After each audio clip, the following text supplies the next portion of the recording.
right, we are back. This is Techmath1. We're looking in the red book. Yay, finally the red book. Polynomials, chapter 3. That is page 130 in the red book. And now a lot of this stuff in chapter 3 is likely going to be very much review for everyone. So hopefully this will be a nice test before the final. That's easy peasy. So take a look at number 1 on page 130. This is 3.1 in the red book 3.1. So we got M, smokes, these are small when they're powers,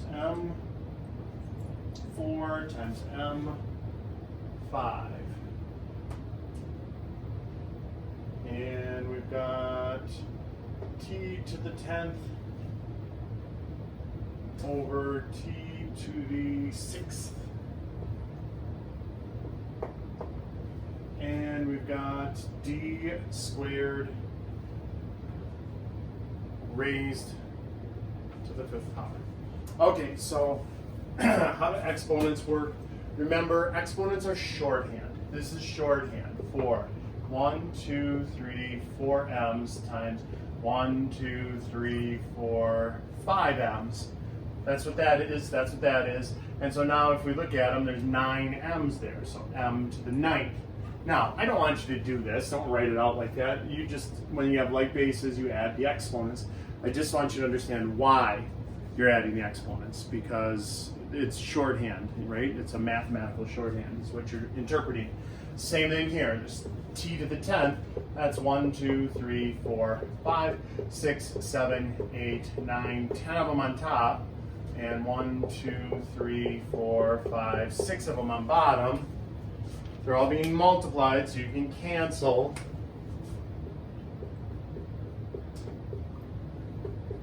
And then we're left with 4 on the top. So t to the 4th over 1, or just plain old t to the 4th. Now, again, I don't not want you to necessarily write that out like that. I want you to understand that when you're dividing like bases, you subtract the exponents. That'll be a lot quicker. When you have a power to a power, you multiply, because remember this says take this times itself 5 times. So that would be dd times dd times dd times dd times dd. 1, 2, 3, 4, 5 times itself, d squared, and that's d to the 10th. Again, I don't want you to do it that way. Just when you have a power, use the power, you multiply. All right? Okay, so what about, anything to the 0 power is 1. Let's take a look at that. It's number 3. They have x to the 0 power. What's that? They have m to the 3rd over m to the 3rd. What's that? They have y to the 0 power. What's that? And they have t to the 10th over t to the 10th. What's that? Well, spoiler alert, they're all 1s. Anything to the 0 power is 1. The reason they gave you these is because they're explaining why. This is 1, right? M to the 3rd over m to the 3rd, same thing divided by itself, it's 1. If you do it this way, though, you would say 3 minus 3, which is m to the 0. So if you know m to the 3rd over m to the 3rd is 1, and m, that's also equal to m to the 0, then m to the 0 is equal to 1. 1. All right? Okay. Be careful with that. Lots of people in math get that wrong because they think 0. They think anything to 0 power would be 0. You're thinking multiply. You gotta get out of that multiply frame of mind. Alrighty, let's look at number 5. We've got M4PQ7 times M2P3Q And we've got a squared bc times a squared bc cubed times ab4c4. Okay. So again, these are monomials. That's a monomial times a monomial. So it's going to end up being a monomial, meaning a single term thing. There's no add or subtract in there. So there's no distributive property, nothing like that. What you can do, you could write them all next to each other if you want to. So we could say M4, M2. It's just multiply, so you can just rearrange multiplication. P times P3. Remember that's P1. P3. And Q7 times Q1. I think I got them all. 1, 2, 3, 1, 2, 3. Yep. And now that becomes M to the 6th, P to the 4th, Q to the 8th. Be careful on these guys, the Q and the P without a variable on it, or without an exponent on it, a variable without an exponent. That's the number one mistake students make. They count that as to the 0 power. It's not to the 0 power. Remember, anything to the 0 power is 1. And so when there's nothing there on the exponent, there's a 1 there. So you might want to put those in. So let's do this one without that extra step. I maybe put 1s in everywhere where there's a variable with no power. So now look, a squared, a first, that is a to the 5th.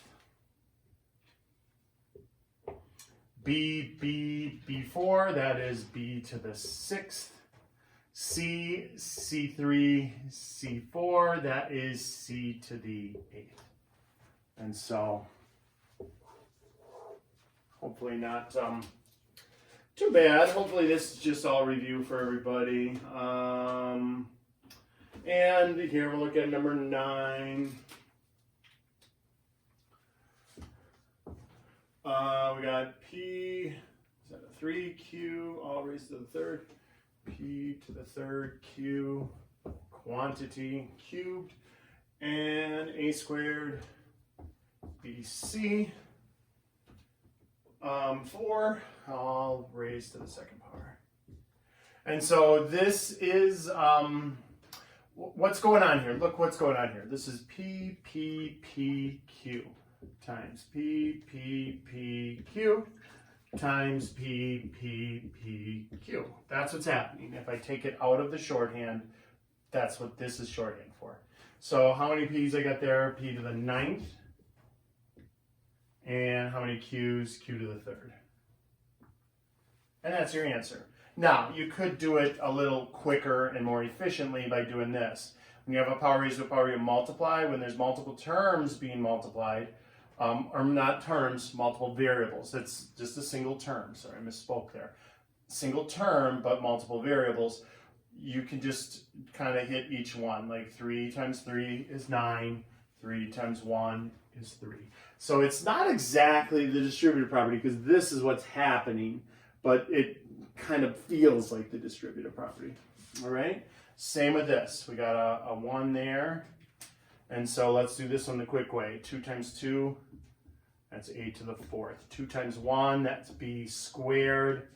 2 times 4, that's c8. Much quicker to do it with the rules than it is to write it out. But again, if you have to write it out, it's not the end of the world. It isn't like a super intense problem. All right. Awesome. Let's see. What do we have for time? All right, that's 9 minutes. I can do through 2.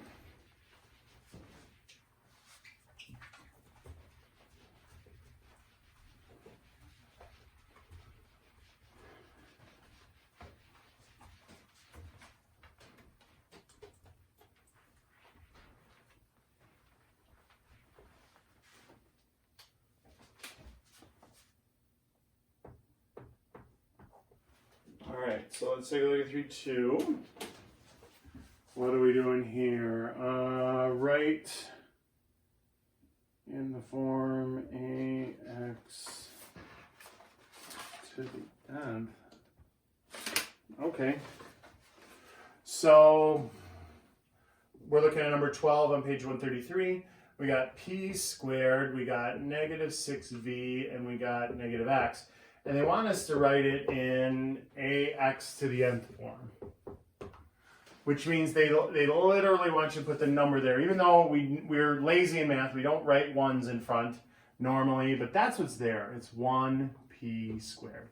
That one is just negative 6v to the first power, and this is negative 1x to the first power. So they're having us write all those ones in there that we normally skip because we're lazy in math. But when you don't write those, they're still there. They're there whether you write them or not. So whether you write it like this or write it like this, these are exactly the same thing. All right, let's jump to 15. State whether the expression is a monomial, a binomial, or a trinomial. Mono is 1. Bi, like a bicycle, is 2. 2 wheels on a bike, right? Tri, like a tricycle, is 3 terms. And then after that, we just say polynomial with 4 terms, polynomial with 5 terms, polynomial with 6 terms. So they kind of stop naming them after 3. So monomial, binomial, trinomial. So easy peasy, right? This first one term, that's a monomial. 2 terms, binomial. 3 terms, trinomial. 2 terms, binomial. 1 term, monomial. That one confuses students sometimes because they say, oh no, wait, there's a 1/2 and a p there. It's all just one thing. Terms are separated by pluses and minuses, like unlike terms that you can't add together.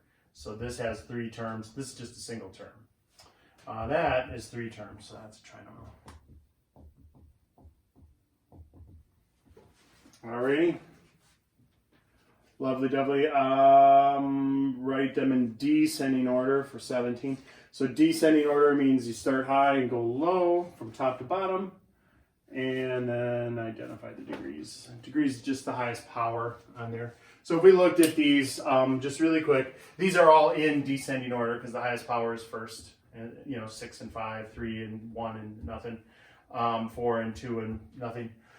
So when you're looking for degrees, it's the highest power thing. So that's 4th degree, that's a 3rd degree, that's a 6th degree, 1st degree, 0 degree, 4th degree. So, I mean, we're going to do that on another problem. I just wanted to give you a quick heads up on the terminology. Lots of terminology in algebra. This is sort of the algebra review here.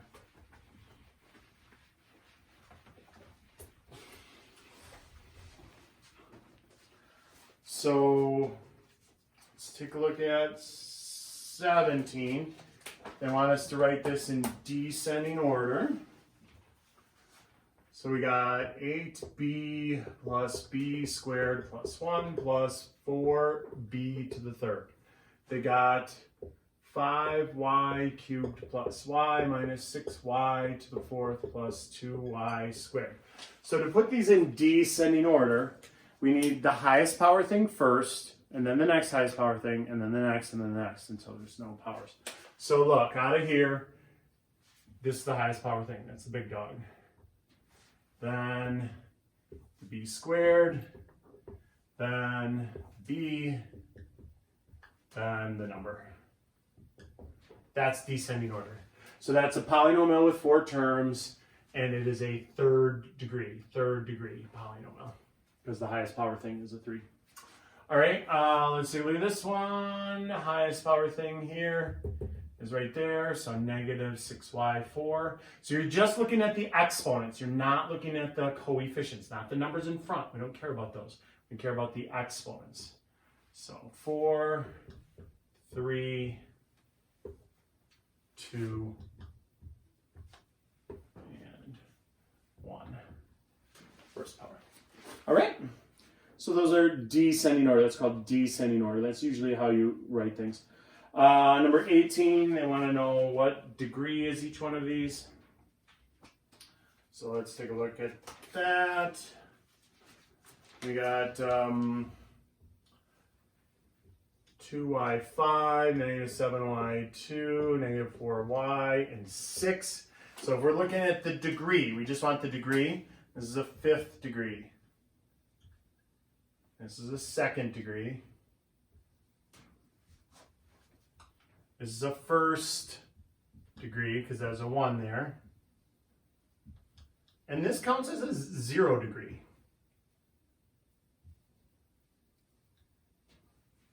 Oof, that's really sloppy. Not much better, but 0 degree. When there's no variable on it, it's considered a 0 degree. All right, that is 3-1 and 3-2.